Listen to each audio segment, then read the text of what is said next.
राष्ट्रीय शिक्षा नीति 2020 पूरे देश में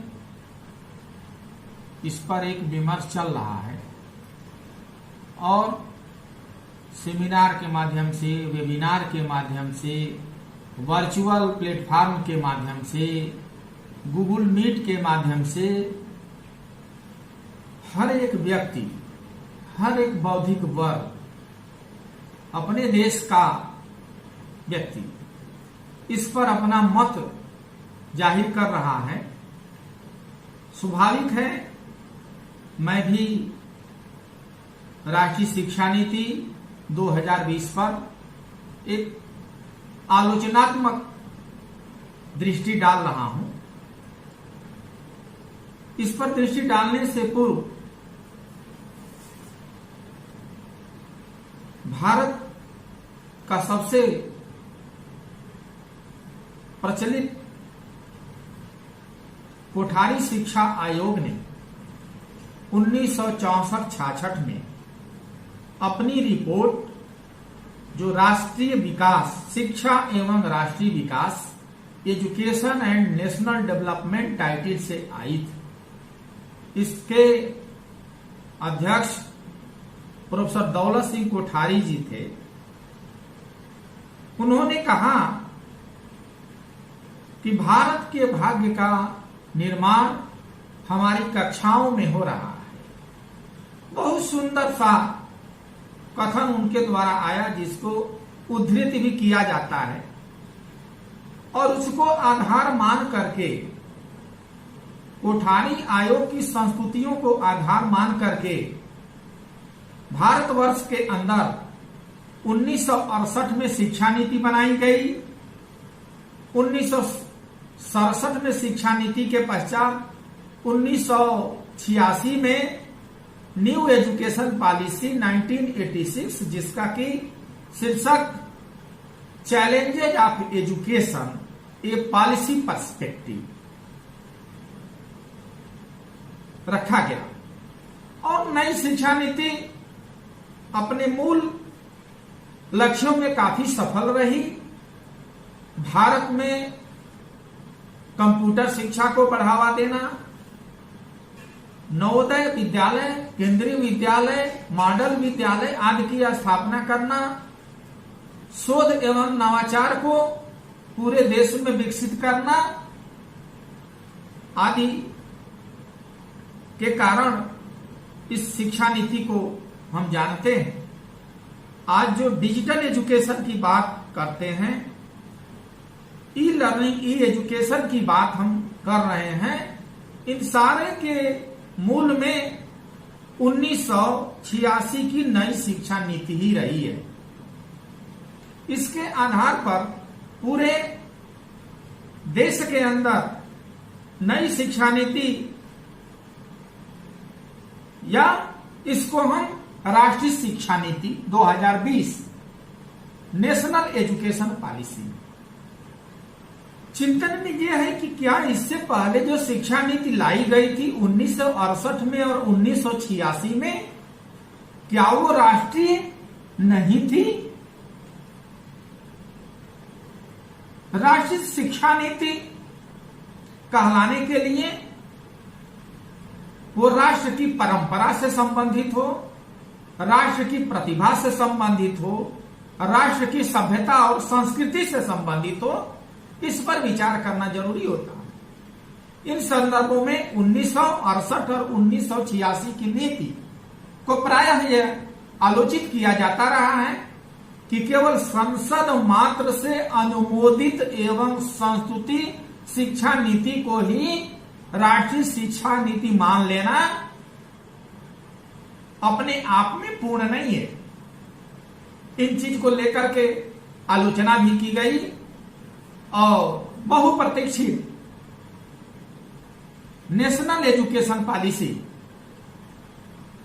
जिसको कहा जा रहा है कि यह राष्ट्रीय है, राष्ट्र की परंपरा, प्रतिभा और परिस्थिति से जुड़ी हुई है, राष्ट्रीय मूल्यों को समाहित की हुई है, राष्ट्र के युवाओं के प्रति समर्पित हैं मूल्य तंत्र को विकसित करेगी, वैश्विक चुनौतियों का सामना करने के लिए, और digital education, electronic education, electronic learning, digital era में भारत को ले जाने के लिए और पूरे वैश्विक स्तर पर एक ज्ञान शक्ति के रूप में स्थापित करने के लिए यह शिक्षा नीति सक्षम होगी। इसकी अनुशंसाएं काफी एक भारत को आत्मनिर्भर भारत बनाए रखने के लिए एवं वैश्विक ज्ञान परंपरा को पुनः स्थापित करने के लिए यह शिक्षा नीति लाई गई है। इस शिक्षा नीति के माध्यम से हम इसको राष्ट्रीय कह रहे हैं, अर्थात राष्ट्र की परंपरा, प्रतिभा एवं परिस्थिति को वो पहचाने। शिक्षा की हम बात करते हैं तो शिक्षा का जो मूल लक्ष्य है वो चरित्र निर्माण एवं संस्कार निर्माण, न कि सूचना एवं सूचनात्मक ज्ञान को प्रेषित करना। इस दृष्टिकोण से यह शिक्षा है।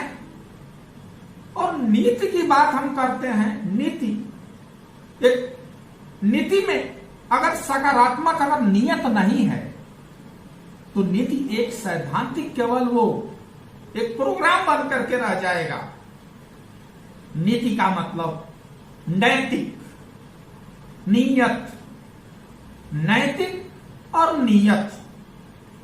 स्वाभाविक है कि इससे पूर्व भी जो शिक्षा नीति बनाई गई थी 1968 में और 1986 में, उसका क्रियान्वयन पक्ष था वो नीति और नियत और नैतिकता, इन तीनों में समन्वय के अभाव के कारण वो अपने मूल लक्ष्यों से आकर के कहीं न कहीं वो भटक गई। इसलिए आज हम नई शिक्षा नीति, राष्ट्रीय शिक्षा नीति 2020 की हम बात कर रहे हैं। 2020 की अगर शिक्षा नीति की हम बात करें तो यह शिक्षा नीति एक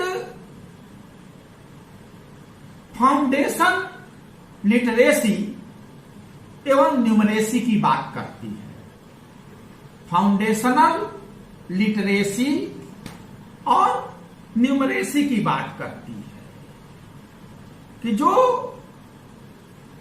ग्रेड 3 तक के बच्चों के अंदर हम फाउंडेशनल लिटरेसी और न्यूमरेसी की एबिलिटी उसके अंदर आ जाए। इसके साथ साथ स्कूल एजुकेशन में नो हार्ड सेपरेशन, अर्थात बहुत एक सख्त विभाजन की विरोधी है, अर्थात यह अंतर अनुशासनिक उपागम या बहु अनुशासनिक उपागम को मान करके चलती है। और इसके अंदर जो कला है, विज्ञान है, वाणिज्य है, ये जितनी विषय हैं, इसके अंदर कोई बहुत सेपरेशन न हो, इसके अंदर एक परस्पर निर्भरता हो,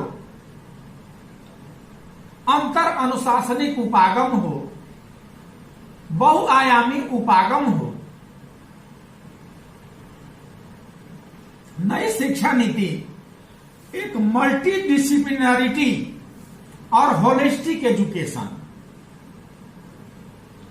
अर्थात science, social science, art, humanities और स्पोर्ट्स, मल्टी डिसिप्लिनरी वर्ल्ड के लिए नई शिक्षा नीति ये प्रस्तावित करती है कि इसमें मल्टी डिसिप्लिनरिटी और होलिस्टिक एजुकेशन एक होल को लेकर के चले, एक पूर्णता को लेकर के चले, इस पर यह बल देती है। नई शिक्षा नीति में कॉन्सेप्चुअल अंडरस्टैंडिंग, संप्रत्यात्मक समझ, अवधारणात्मक समझ, इसका मतलब यह हुआ कि पूर्व की शिक्षा नीति में जब हम बच्चे को rote learning memorisation of facts आदि पर हम बल देते थे। अब ये कॉन्सेप्चुअल लर्निंग पर हम बल इसमें देंगे नई शिक्षा नीति में। कंसेप्चुअल अंडरस्टैंडिंग पर बल देने के कारण और रोट लर्निंग से डेविएट करने के कारण, रोट लर्निंग को हतोत्साहित करने के कारण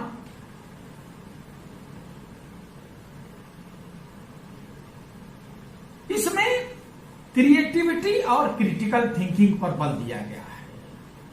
सृजनात्मकता और आलोचनात्मक चिंतन। सृजनात्मकता जब हम कहते हैं तो इसके अंदर fluency, flexibility, originality, novelty and elaboration. Creativity के पास हमारे पास दो प्रकार का चिंतन होता है। एक प्रकार का चिंतन होता है डाइवर्जेंट थिंकिंग कहते हैं, एक प्रकार का चिंतन होता है उसको हम कन्वर्जेंट थिंकिंग कहते हैं। डाइवर्जेंट थिंकिंग का मतलब ये हुआ कि हमारे पास उद्दीपक जो है एक होगा, अर्थात प्रश्न एक हो गया, समस्या एक होगी, लेकिन उसका समाधान हम विभिन्न दृष्टिकोण से करेंगे, उसका विभिन्न प्रकार से हमारे पास अनुक्रिया आएगी। इसको हम डाइवर्जेंट थिंकिंग कहते हैं। और कन्वर्जेंट थिंकिंग की हमारे पास स्टिमुलस भी एक होगा और रिस्पांस भी एक ही होगा। अर्थात उत्तर प्रदेश की राजधानी कहाँ है, तो ये हमारा स्टिमुलस भी एक है और इसका उत्तर भी हमको मिलेगा कि उत्तर प्रदेश की राजधानी लखनऊ है। तो इस प्रकार से ये क्रिएटिविटी और क्रिटिकल थिंकिंग को बढ़ावा देने के लिए कार्य करेगी। डिसीजन मेकिंग और इनोवेशन, नवाचार, निर्णय लेने की क्षमता, इस पर ये बल देगी। और जो इथिक्स और ह्यूमन एंड कंस्टिट्यूएंट वैल्यूज हैं, अर्थात सार्वभौमिक जो मानवीय मूल्य हैं, सत्य, धर्म, प्रेम, शांति, अहिंसा, ये सार्वभौमिक मानवीय मूल्य हैं जो शिक्षा प्रणाली में अनिवार्य रूप से विकसित किए जाएंगे। राष्ट्रीय शिक्षा नीति के अंदर सत्य, धर्म, प्रेम, शांति और अहिंसा आदि जो सार्वभौमिक मानवीय मूल्य हैं उनको शिक्षा प्रणाली में समाहित करने की बात की गई है। और साथ ही साथ empathy, respect for others, cleanliness, courtesy, democratic spirit, spirit of service, scientific temper, liberty, responsibility, pluralism, equality and justice, इसको हम शिक्षा प्रणाली के अंदर, राष्ट्रीय शिक्षा नीति के अंदर हम प्रमोट करने की बात कर रहे हैं, नहीं राष्ट्रीय शिक्षा नीति के अंदर। और साथ ही साथ इसके अंदर लाइफ स्किल की हम बात कर रहे हैं। लाइफ स्किल का मतलब यह हो गया कि जो जीवन कौशल, अर्थात कम्युनिकेशन, कोऑपरेशन, टीम वर्क और रिसाइलियंस पर हमको बल देना है। और focus on regular formative assessment for teaching, regular formative and summative, focus on regular formative assessment for learning rather than the summative assessment that encourage today's coaching culture। अर्थात राष्ट्रीय शिक्षा नीति के अंदर समेटिव इवैल्यूएशन, अर्थात एक बार में कुछ सिलेक्टेड जिसे प्रश्न को हम तैयार करके अनुमान पर आधारित, गेस पर आधारित जाकर के हम ये चीज कर रहे हैं। और बच्चा जो है अधिगम करता है वो एग्जाम सेंट्रिक हो जाता है, जिससे भारत के अंदर कोचिंग कल्चर को, कोचिंग संस्कृति को बढ़ावा मिलता है। इसको चेक करने के लिए समेटिव असेसमेंट के स्थान पर फॉर्मेटिव असेसमेंट को प्रमोट करने की बात की जा रही है या की गई है। अर्थात समेटिव एक लास्ट में जाकर के टर्म इन एग्जाम दे देते हैं, कोचिंग कल्चर को बढ़ावा मिलता है। फॉर्मेटिव का मतलब कि जो उसका कंटेंट हमारा है उसमें continuous assessment, weekly, monthly, concept wise, topic wise, specific objective wise इसमें बात की जा रही है। और इसके साथ साथ light but tight regulatory framework, light but tight अर्थात हल्का लेकिन बड़ा सख्त, हल्का और सख्त regulatory framework to integrity, transparency and resource efficiency of educational system,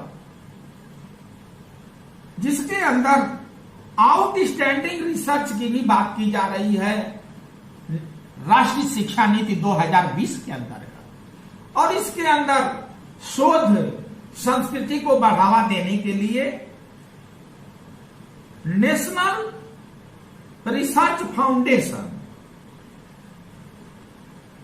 national research foundation, राष्ट्रीय शोध एनआरएफ, नेशनल रिसर्च फाउंडेशन बनाने की जैसे बात इसमें की गई है। नेशनल रिसर्च फाउंडेशन एनआरएफ में विशेष रूप से राष्ट्रीय शिक्षा नीति 2020 में उल्लेख किया गया है। इसके माध्यम से हम इस प्रकार से शोध को हम बढ़ावा देंगे कि जो आकर के समाज के लिए, अपने भारत राष्ट्र के लिए आत्मनिर्भर भारत बनाए रखने के लिए, आत्मनिर्भर भारत के सपना को संजोने के लिए वो शोध जो है हमारे पास वो मदद करे, न कि केवल सांख्यिकी आंकड़ेबाजी। बहुत बार हम देखते हैं कि जो क्वांटिटेटिव या एक्सपेरिमेंटल रिसर्च जो कराए जाते हैं उसका ना तो समाज से कोई लगाव होता है, न राष्ट्र से लगाव होता है, न कोई व्यक्ति से लगाव होता है। वो 500 से 600 पेज में एक मोटी सैद्धांतिक एक ग्रंथ बंद करके पुस्तकालय में वो धूल फांकते हुए रह जाते हैं। उस स्थिति में नेशनल रिसर्च फाउंडेशन की यह जिम्मेदारी है कि वो भारत में एक अद्भुत शोध संस्कृति को बढ़ावा दे। और ये शोध संस्कृति तब तक ये संभव नहीं हो सकता है कि जब तक हम वैश्विक रूप से विश्व के अनेक जो विकसित देश हैं वे देश अपने यहाँ 2% से कम जो है शोध एवं विकास पर खर्च नहीं कर रहे हैं, जबकि आज भी भारत के अंदर, भारतवर्ष के अंदर हम 0.5% ही शोध अनुसंधान एवं विकास पर खर्च कर रहे हैं। लेकिन राष्ट्रीय शिक्षा नीति 2020 में जो शोध संस्कृति की बात हो रही है, एनआरएफ की बात हो रही है, नेशनल रिसर्च फाउंडेशन की बात हो रही है, ये एक बहुत ही स्वागत योग्य कदम है कि अगर इसको प्रतिबद्धता के साथ 3D के मॉडल से अर्थात डिवोशन, डेडिकेशन, डिटर्मिनेशन आदि के भाव से अगर इसको हम अपनाते हैं, प्रतिबद्धता का भाव हम अपनाते हैं, इसका हम इम्प्लीमेंट करते हैं, इम्प्लीमेंटेशनल एस्पेक्ट इसका पॉजिटिव होता है, तो निश्चित रूप से एनआरएफ का जो कॉन्सेप्ट है राष्ट्रीय शिक्षा नीति 2020 में यह भारत के लिए एक वरदान साबित हो सकता है। और आत्मनिर्भर भारत के लक्ष्य को प्राप्त करने के लिए और वैश्विक स्तर पर हम मैकाले-कालीन जो शिक्षा है, उनके डिस्पैच है, उसको करारा जवाब देने के लिए भारत की प्रतिभा, परिस्थिति और भारत के युवाओं को आकर्षित करने के लिए वो दिन दूर नहीं है कि हमारी शिक्षा प्रणाली जो राष्ट्रीय शिक्षा नीति है, राष्ट्रीय मूल्यों से ओतप्रोत, राष्ट्रीय संस्कारों से ओतप्रोत जिसका प्रावधान इसमें किया गया है, इसको अपना करके हम आत्मनिर्भर भारत को, हम सपने को हम पूरा कर सकते हैं। और इसी के तहत continuous policy making based on sustained research and regular assessment bye educational expert. और इसके साथ साथ जो राष्ट्रीय शिक्षा नीति की हम बात कर रहे हैं, राष्ट्रीय शिक्षा नीति 2020 है, इसमें ये जो 2030 तक sustainable development goal, ensure inclusive and equitable quality education and promote life long learning opportunities for all by 2030। यह बहुत नई शिक्षा नीति के अंदर एक यथार्थ है। इसको प्राप्त करने की बात की गई है कि हम गुणात्मक शिक्षा लाइफ लॉन्ग लर्निंग अपॉर्चुनिटी को प्रमोट करने के लिए 2030 तक हम इसको राष्ट्रीय शिक्षा नीति 2020 के अंदर एक और जो पक्ष समाहित किया गया है, इसके अंदर जो पेडागॉजी है, learning by rote may be beneficial in specific context. Pedagogy must evolve to make education more experimental,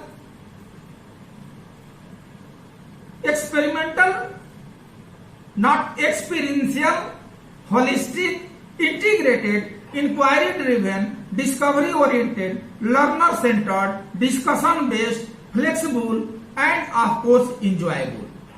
निश्चित रूप से जो नई शिक्षा नीति है, इसके अंदर हम बात कर रहे हैं शिक्षा की गुणवत्ता को लेकर के, इसमें प्रावधान किया गया है और जो इंटर डिसिप्लिनरी जो मॉडल है उसको लेकर के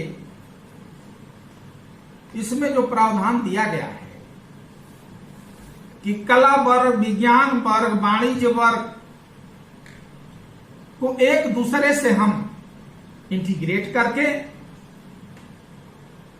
एक इंटरडिसिप्लिनरी अप्रोच या यूं कहें कि मल्टी डिसिप्लिनरी अप्रोच, आज की जो न्यू एजुकेशन पॉलिसी या नेशनल एजुकेशन पॉलिसी है, राष्ट्रीय शिक्षा नीति है, इसको न्यू न कह करके हम राष्ट्रीय शिक्षा नीति कह रहे हैं 2020, जो बहुप्रचारित आई है। यह राष्ट्रीय मूल्यों, सार्वभौमिक मानवीय मूल्यों, राष्ट्र की परंपरा, राष्ट्र की प्रतिभा, राष्ट्र की संस्कृति, राष्ट्र के जुआ को पहचानती है एवं सम्मान देती है एवं राष्ट्रीय जो मूल्य तंत्र है उस पर जैसे वो विश्वास करती है। अन्यथा की स्थिति में जो शोध की संस्कृति है वो मात्रात्मक रूप से तो शोध का जो भारत के अंदर क्वांटिटेटिव तो ये बढ़ रहा है, लेकिन क्वालिटी की दृष्टि से आज भी उच्च शिक्षा के क्षेत्र में, अनुसंधान के क्षेत्र में न्यू एजुकेशन पॉलिसी काफी हद तक ये सचेत करती है, क्योंकि ऐसा शोध समाज के लिए, राष्ट्र के लिए, आत्मनिर्भर भारत के लिए हमारे पास ये शोध होना चाहिए, नवाचार होना चाहिए, न कि केवल हम सांख्यिकी आंकड़ेबाजी करें। बहुत सारे शोध को हम देखे हैं, मनोविज्ञान में होते हैं, शिक्षा में होते हैं, पता चलता है कि उसमें हम कॉम्प्लेक्स स्टेटिस्टिक्स लगा देते हैं, एनालिसिस ऑफ वेरिएंस लगा देते हैं, एनालिसिस ऑफ कोवेरिएंस लगा देते हैं, मेटा एनालिसिस करते हैं, मेगा एनालिसिस करते हैं, लेकिन उसका वो क्या होता है, सिर्फ वो लाइब्रेरी में जा करके वो लाइब्रेरी की शोभा बढ़ाता है और वहां पर स्थिति ये होती है कि उसका समाज को, राष्ट्र को, व्यक्ति को, आत्मनिर्भर भारत के अभियान को कोई बल नहीं देता है। इसलिए इसमें राष्ट्रीय शिक्षा नीति 2020 में एक नेशनल रिसर्च फाउंडेशन बनाने की बात की गई है। काश ये और अच्छा होता कि कोठारी आयोग ने तो 1964-66 में सकल घरेलू उत्पाद का, जीडीपी का 6% शिक्षा पर खर्च करने की प्रबल अनुशंसा की थी, लेकिन 1964-66 के बाद 1968 की शिक्षा नीति आई, 1986 की शिक्षा नीति आई, 90 की राममूर्ति समिति आई, 92 की रिवाइज पॉलिसी आई, 2005 का नेशनल करिकुलम फ्रेमवर्क आया। इन सारे डॉक्यूमेंट में प्रोविजन के बावजूद भी आज हम भारत के अंदर 4.1 से लेकर के अधिकतम 4.34 तक हम शोध एवं विकास पर हम खर्च करने की स्थिति में हैं। तो राष्ट्रीय शिक्षा नीति के जो प्रावधान हैं उनको हमको अमल करना होगा, उन पर हमको प्रकाश डालना होगा, उनको कार्य संस्कृति में अपनाना होगा अन्यथा केवल संस्तुति करने मात्र से lack of implementation, lack of execution के अभाव में वो राष्ट्रीय शिक्षा नीति एक सैद्धांतिक अवधारणा बन करके रह जाएगी। मेरा ये वादा भी है और दावा भी है। इस पर सरकार को प्रतिबद्धता जतानी होगी, हमको कमिटमेंट रखना होगा। शिक्षा और स्वास्थ्य को हमको अपने प्राथमिक एजेंडा में रखना होगा, तभी हम जाकर के राष्ट्रीय शिक्षा नीति के जो मूल लक्ष्य हैं इनको हम पूरा कर लेंगे। बहुत सारी चीजें शिक्षा नीति में हैं।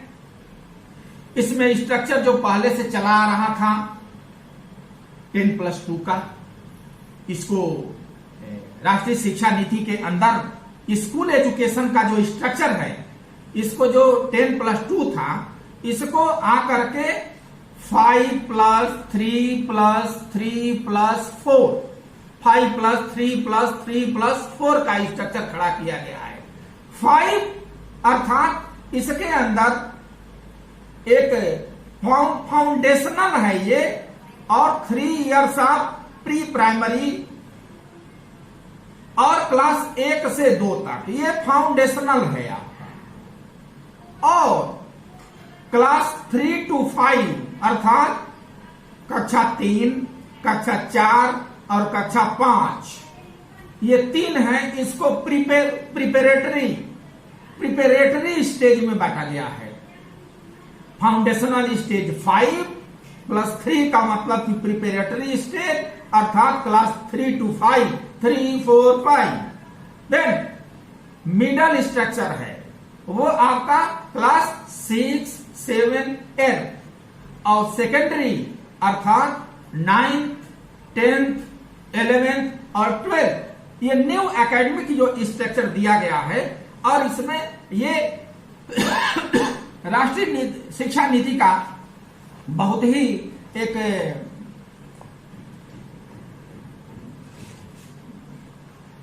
स्ट्रक्चर जो बनाया गया है वो भारतीय परिस्थिति के अनुरूप है। और इसके साथ साथ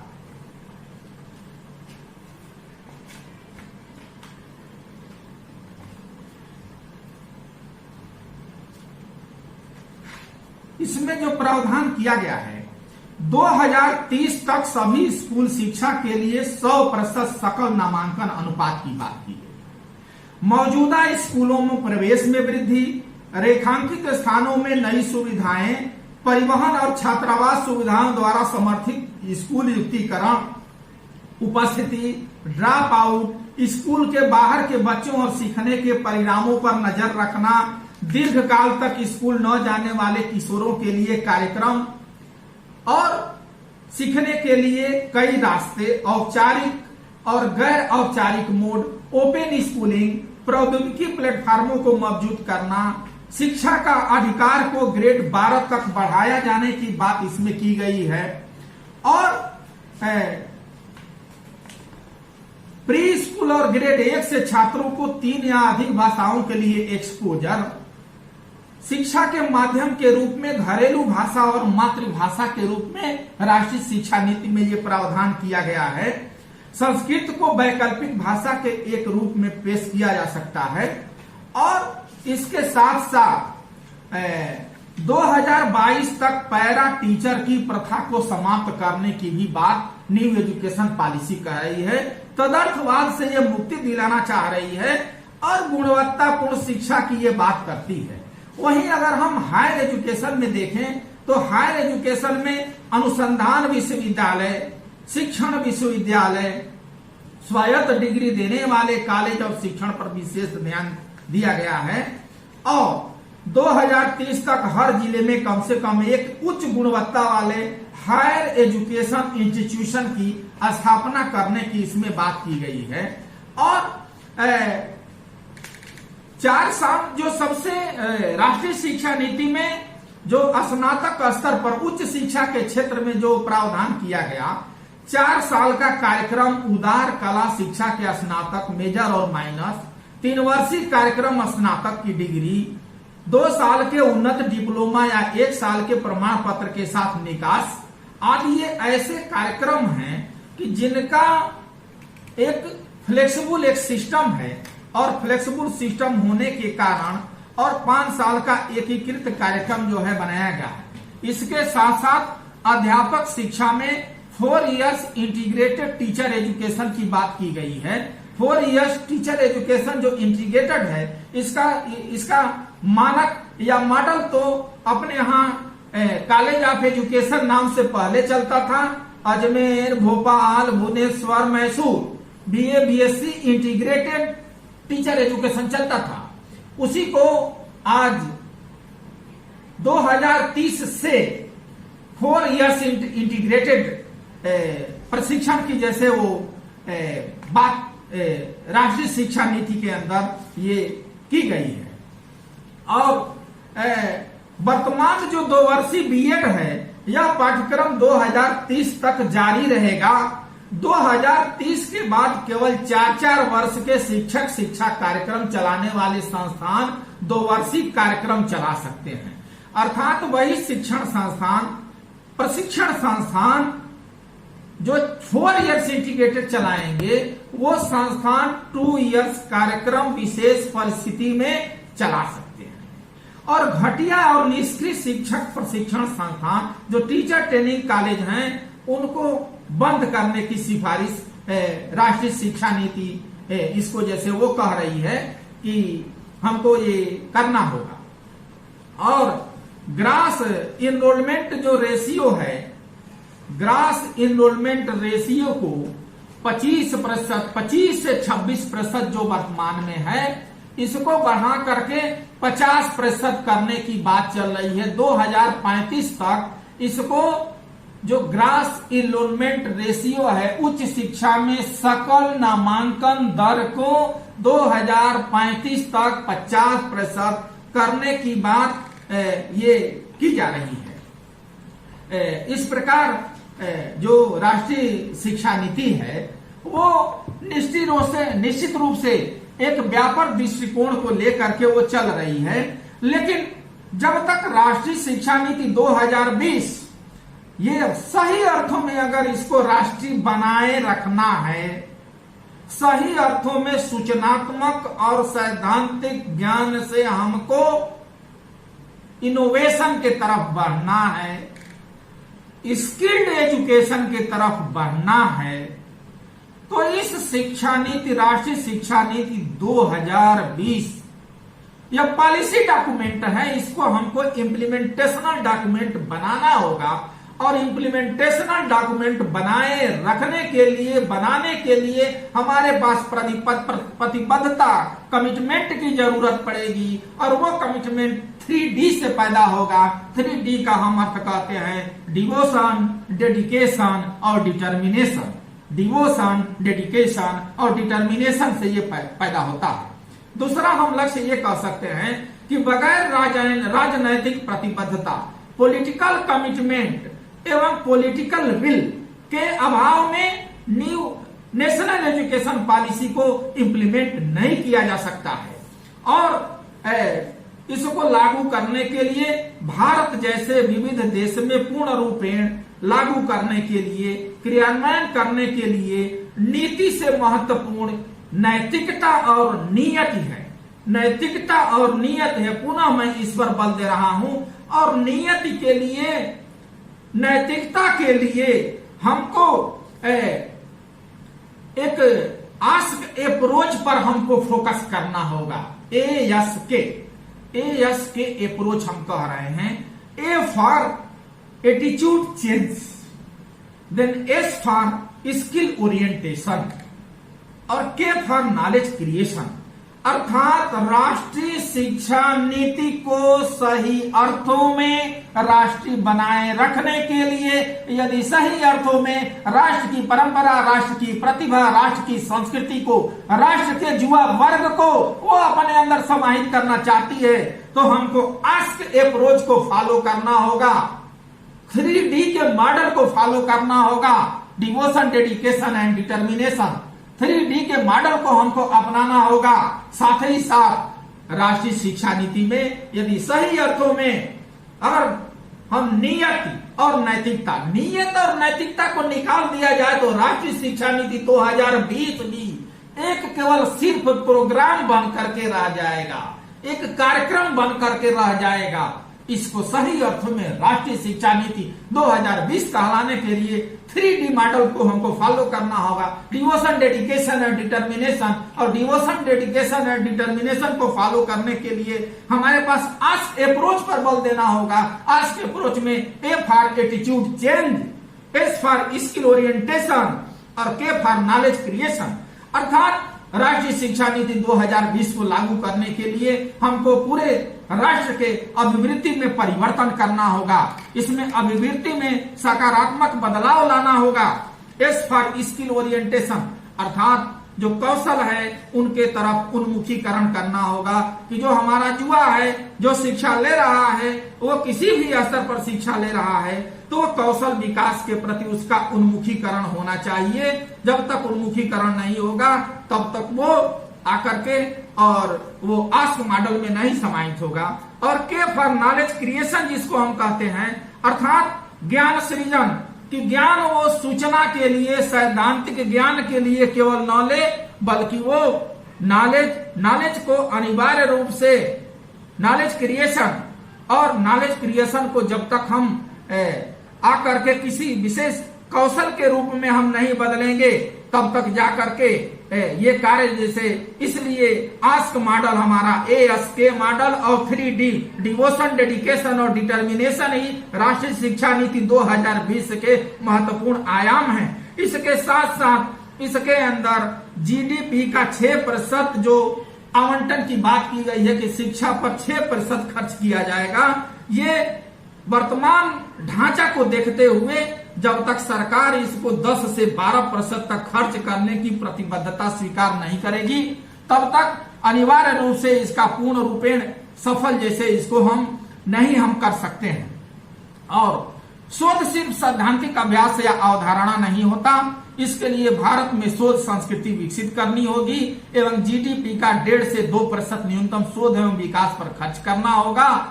अन्यथा नेशनल रिसर्च फाउंडेशन जो राष्ट्रीय शिक्षा नीति 2020 का एक बहुत ही प्यारा सा एक लक्ष्य है, ये सैद्धांतिक ड्राफ्ट जो है बन करके रह जाएगा।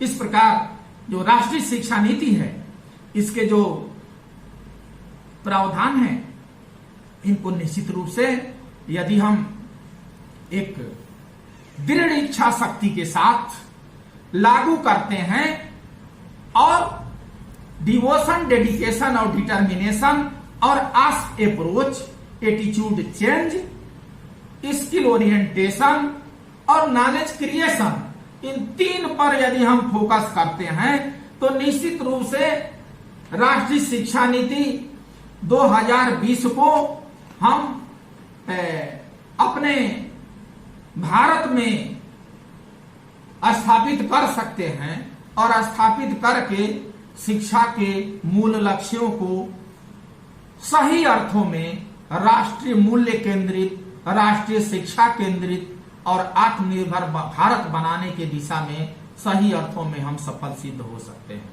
धन्यवाद।